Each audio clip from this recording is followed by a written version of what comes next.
In this episode, we're going to go over all the different places where you can find great talent and determine which place or places are the best to suit your unique situation.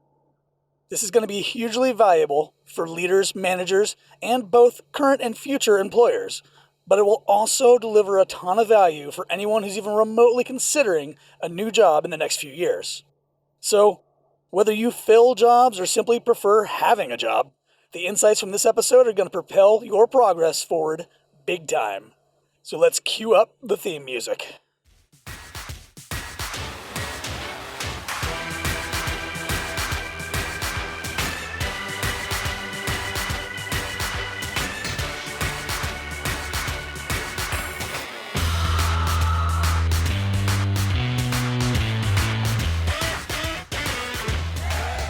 This episode is supported by my free course, Hire Faster, Stronger, the crash course in high performance hiring. When I first struggled as a hiring manager, I thought that hiring was witchcraft, that there was something that I was missing. And in reality, hiring isn't rocket science. And what I discovered was that I just needed to deconstruct the problem in order to understand it and solve it. And now I've broken things down so that you don't have to. And the one thing I want you to understand is that solutions to your hiring problems and challenges are well within reach and within your control. So say goodbye to the complexity. Get rid of any and all confusion. You can solve any hiring problem when you just understand and master the 5 components of high performance hiring. To secure access to the free crash course, either click the link in the show notes or go to hiringtraining.com/crash course. That's hiringtraining.com/crash course. So, for anybody who's been a hiring manager, you've probably run into this situation and you're very familiar with what I'm about to describe. And if you've never had to hire for any particular role, it should give you a little bit of insight. So anytime you identify a new need in your department, in your company, there are always a bunch of questions that you have to answer early on. Questions like, what's our budget? Is this a full-time or a part-time position? Is it contract or FTE? What are the responsibilities of the position? What are the types of skills that we need? What type of person is ideal for this role? And we have all these questions come up that have to be answered. But there's one question we usually don't ask. And that question is, where might we find the person we need? And maybe an even better way to ask that question is, what would be the quickest, smartest, or easiest way to find the person we need? And we don't just forget to ask this question. We usually don't ask ourselves this question because we don't really have a good answer. It seems like most of the time, like it's not really up to us. Like we don't have any control over where we might find our next great hire, which is a big reason why a lot of people have such a negative view of recruiting in the first place, is because things like this seem completely out of our control. And this question of where might we find this person? It might be the most important question we're not asking, because honestly, our answer or answers to that question are going to seriously impact how long it could take to get the need filled, how much time, man hours we're going to spend trying to fill this role, and that our team is going to spend, our hiring team, our recruiters, our interviewers, all of those people. And it's going to seriously impact how confident we are in our eventual hiring decision. And so in this episode, I want to take a look at what our most common options for finding talent typically are. And likewise, if you're looking for a new job, you could basically reverse engineer all these different places that employers can look for great talent and understand the upsides, the downsides, and the recommendations in your own job search. And it would be impossible to cover everything, every possible source of great talent in this episode, but I am going to make sure that we include the most common and maybe an idea or two you haven't considered before. And again, as a job seeker, I feel like understanding these dynamics for employers are going to help you a ton in finding your next job. So, without further ado, let's go ahead and jump in and compare and contrast some of the most common sources for great talent. First up are job boards. The Indeeds, Monster.com, LinkedIn, ZipRecruiters of the world. These are the places where most employers will go and post a job ad. And there is a lot of upside to using job boards. For one, there's usually a very low barrier to entry. I see all the time ads for various job boards all over social media that say that you can post a job for free, or you can get a ton of different deals and lower the cost of actually advertising your job online. And so there is that low barrier to entry, which is a huge upside. It's a low financial cost and honestly, little to no effort on your part as an employer. All you have to do is format your job ad however this particular job board requires and then post it up on the site. And posting on job boards can definitely provide a decent volume of applications coming in. And even better, there are certain industry or discipline specific job boards that, depending on what kind of role you're looking to fill, you can actually leverage these industry specific job boards to make sure that you're targeting the right people. A good example, given my tech background, is the site dice.com, which is all about technical jobs. And so you could post a job up on Dice and know that you're not going to be attracting people who might accidentally apply for your role or people who aren't looking for a technical position because they're going to Dice to look for tech jobs. And then on top of that, and last but certainly not least, with job boards, one of the big advantages that a lot of them offer is the ability to essentially pay an additional fee that's usually not that pricey to get your particular job featured or highlighted in some particular way, so that you're not just another one of the job ads amongst hundreds or thousands of similar job ads. So you could pay a little bit extra to have your job ad promoted. Now, I'd be lying if I said that I thought job boards were the end all be all. Anybody who knows me knows that I'm not a huge fan of job boards as a number one resource for startups and small businesses, at least. And that's because there are a decent number of downsides. Job boards, honestly, a lot of times kind of feel like you're just rolling the dice, right? Like you really don't have a lot of control over the eyeballs that are going to be seeing your particular job. And that low barrier to entry, the fact that it doesn't take a lot of time and effort or doesn't cost a lot of money, that low barrier to entry means that you're going to have a lot of competition. It's a highly competitive job market out there when you're an employer. And these low barrier to entry solutions are going to attract a larger number of competitors. And also on top of that, there's a super low barrier to entry for applicants to take action on any particular job ad. If you have ever applied for a job on LinkedIn, you'll know that you could basically click to apply.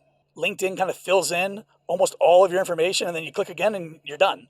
So you could apply for dozens or hundreds of jobs with a pretty low time commitment, to the point where you can't even keep track of all the jobs that you've applied for as a job seeker. And so that kind of makes it the Wild West with this low barrier to entry. Anyone can play and participate, that whole environment. It kind of reminds me of the golf course that my dad plays golf on. When I was growing up, my dad was not really as into golf as he was before he had kids. And he used to play a lot whenever he was, in the military, and before he met my mom, and before, he had two children. And he didn't play a lot whenever we were growing up. Well, I didn't really play at all when we were growing up because golf costs a lot of money, and he had a family to basically support almost entirely on his own. And we were far from poor, mind you. We were firmly middle class. But between all the activities that my brother and I were involved in, and just the sheer cost of raising and supporting a family on a single income family situation, meant that there was just no time and no money for golf. And when my parents finally retired about 14 years ago, they retired and moved down to Central Florida and moved down about a half hour outside of Orlando and outside of the whole Walt Disney World resort. And my dad started playing golf again once he retired because no kids to raise, got a lot of time on his hands, and he wanted to go out and he wanted to get back into playing golf. It's one of the best decisions I think he ever made. It's kept him super active and he seems extremely happy with the decision. And in fact, he even got me into golf, here and there, not as much as I'd like to play, but I digress. So right now, my dad plays golf 3 times a week at a small course that is actually on Walt Disney World Resort grounds. And he gets access to this course as an extra perk that he pays a little bit for on top of a Disney season or annual pass holder. And so he gets to basically go out and he plays this course like 3 times a week. And the point that I'm getting to here is that access to this course that he plays is offered to a lot of Disney pass holders and people who buy these park passes. And what he tells me a lot of times is that people will buy these park hopper or these flexible passes for 5 days when they're on vacation. And one of the activities that they can actually use their pass on is this golf course. And these people are on vacation. They didn't bring golf clubs with them.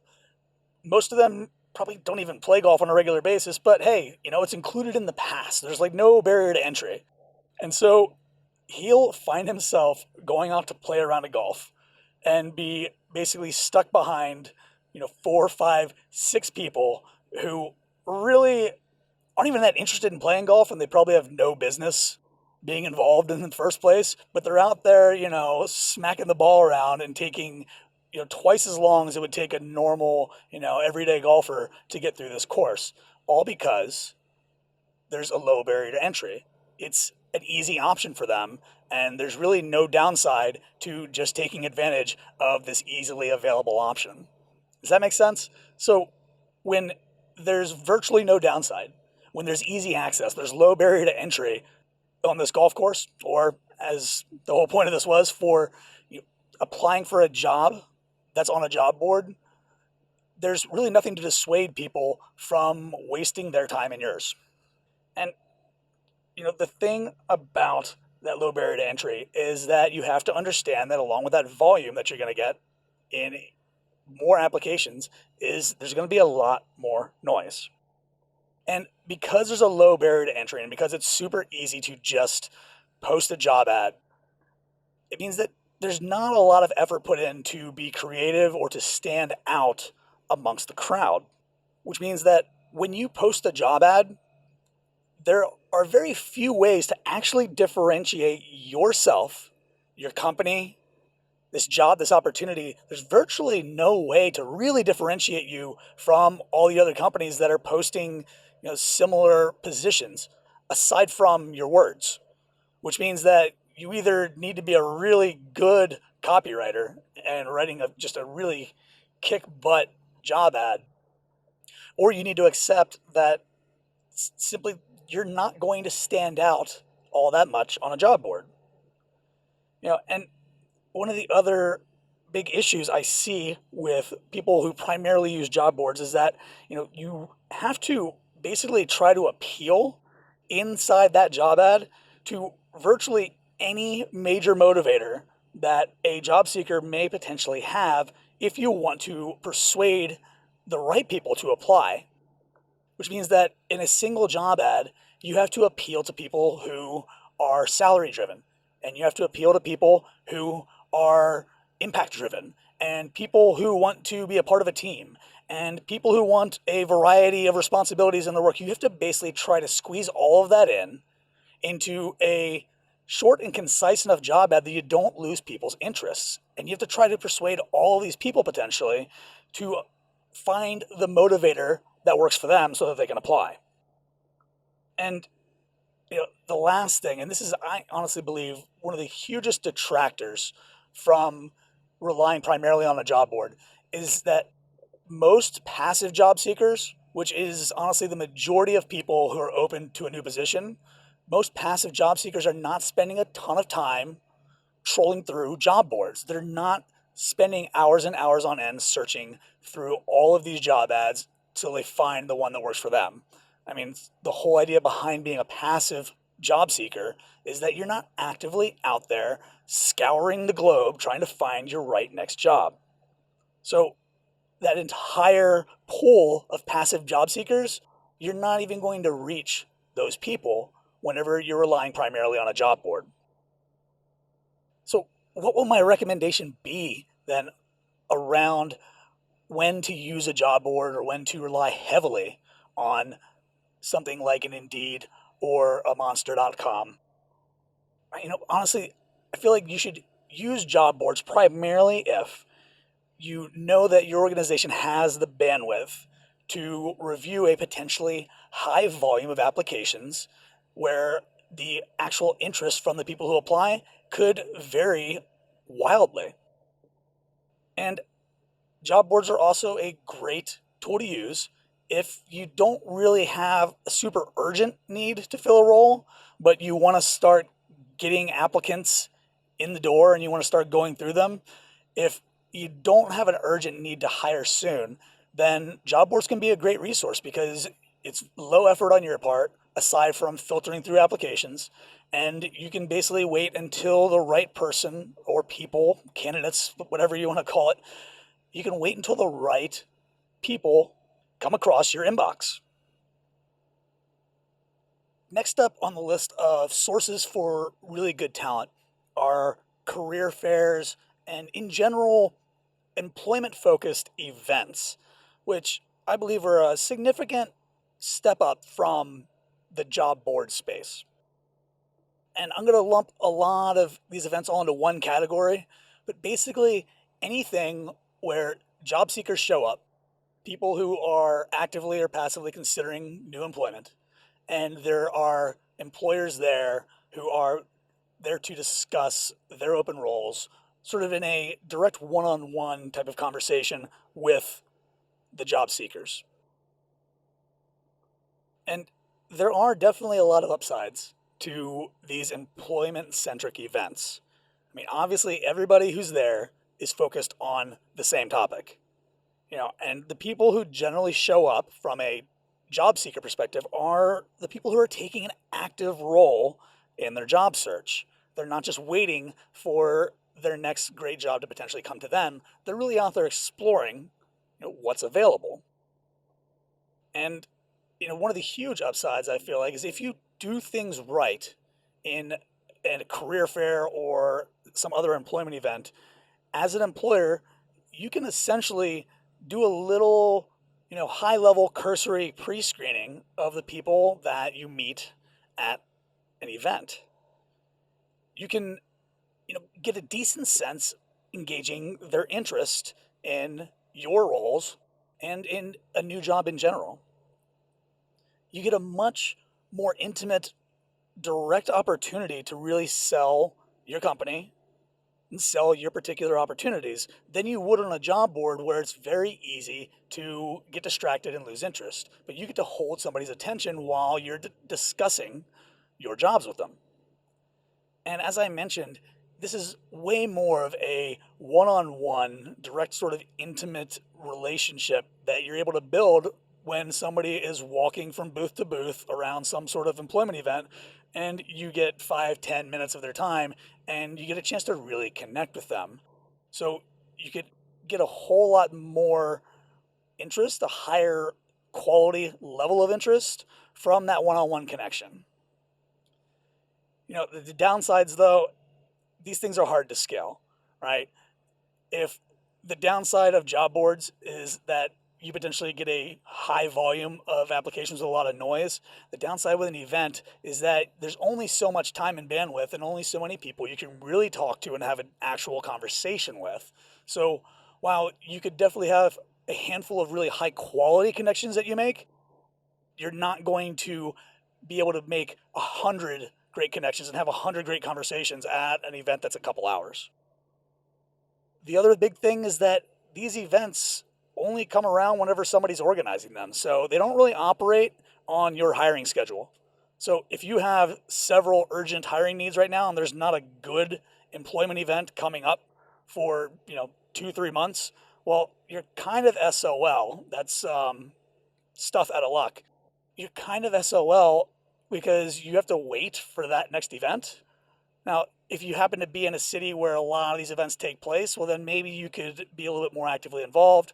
Maybe you could host one yourself. I've seen some very successful cases of where companies will host happy hours or career fairs or things themselves all about their company. And when you have enough clout and a good enough reputation, you can do that and get a lot of people to show up. But the community collaborative events, they don't take place quite as often. And so you're basically beholden to somebody else's schedule.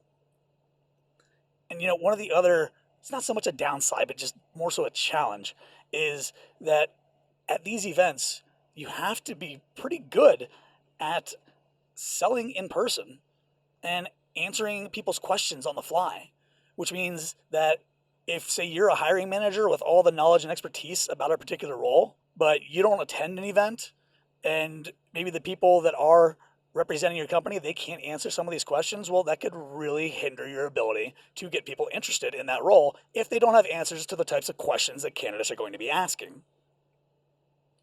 And so if you're considering using employment events, career fairs, now I would recommend that you definitely participate in them and kind of try your luck and see how they work for your organization. But also try to anticipate your ongoing needs. Don't just focus on what the company needs right this second, but be thinking about, okay, if we have regular turnover, average turnover, what types of positions might we need in the future? That way you don't just focus on the here and now, but you can also maybe look ahead and be talking to some people at these events for positions that maybe you don't have open right now, but there's a good chance you'll have open within the next month to 3 months.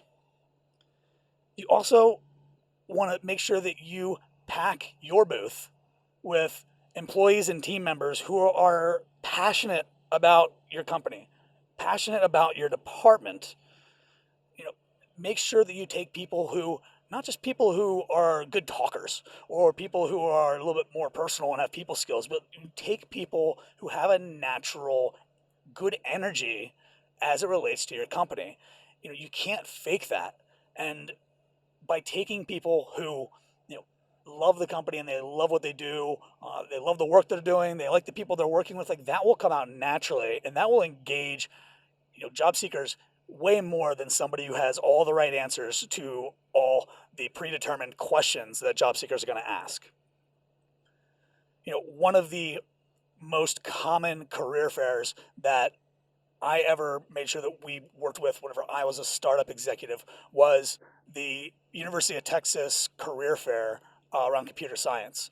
UT, for those who don't know, has a amazing computer science program, and we would always make sure we sent a contingent of people to the UT Career Fair. We honestly sourced a ton of great entry-level engineers and interns through that career fair. I mean, at any given time, a quarter to a third of my engineering team was constituted of former interns because we would hire really bright people as interns and we'd train them up and they would enjoy working with us so much that they would, after they graduated, want to come back and, work with us for several more years. And I always made sure that at least a handful of people that we would send to these career fairs were former University of Texas computer science students. They're passionate about the school and the event and that computer science department because they had gone through a lot of the same things. And it also gave the people attending that event, those students who are attending that career fair, to see people who are just like them, who are passionate about a company they work with. And that made our opportunities a lot more attractive to them. Other things you want to consider doing, whenever you are staffing people up to attend some sort of career fair, some sort of event, is to make sure that you have at least a decently broad demographic representation.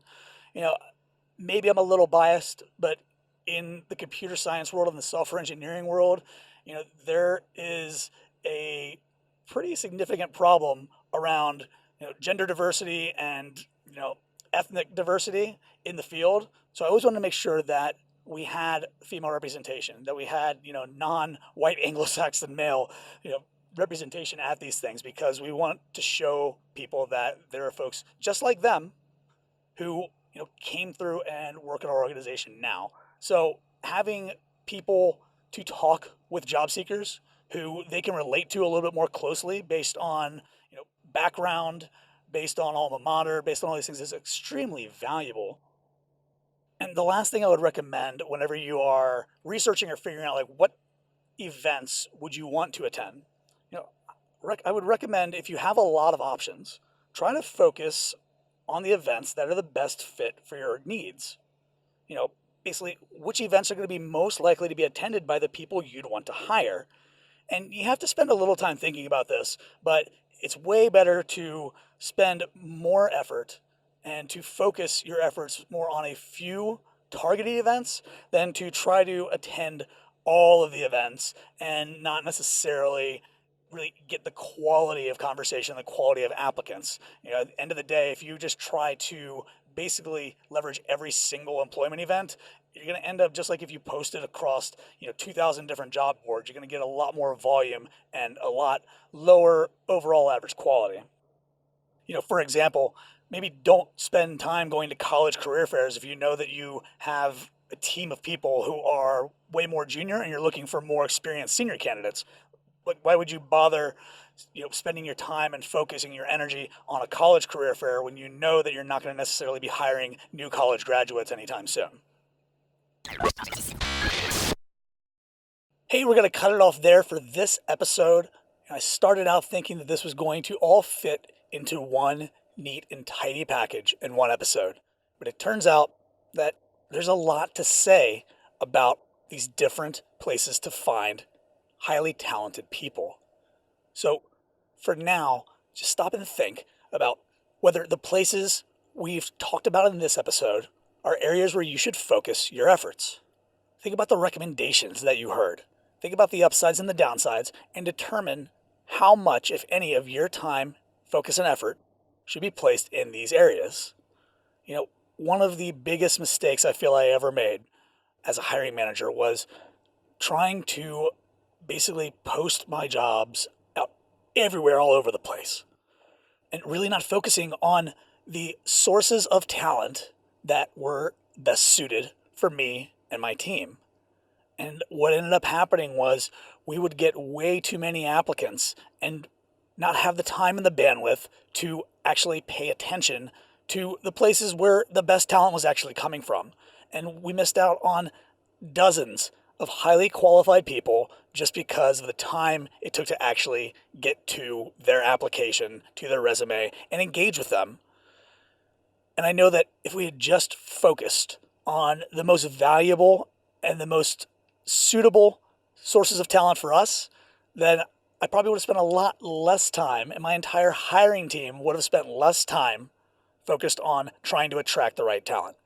So we're going to break this into two parts.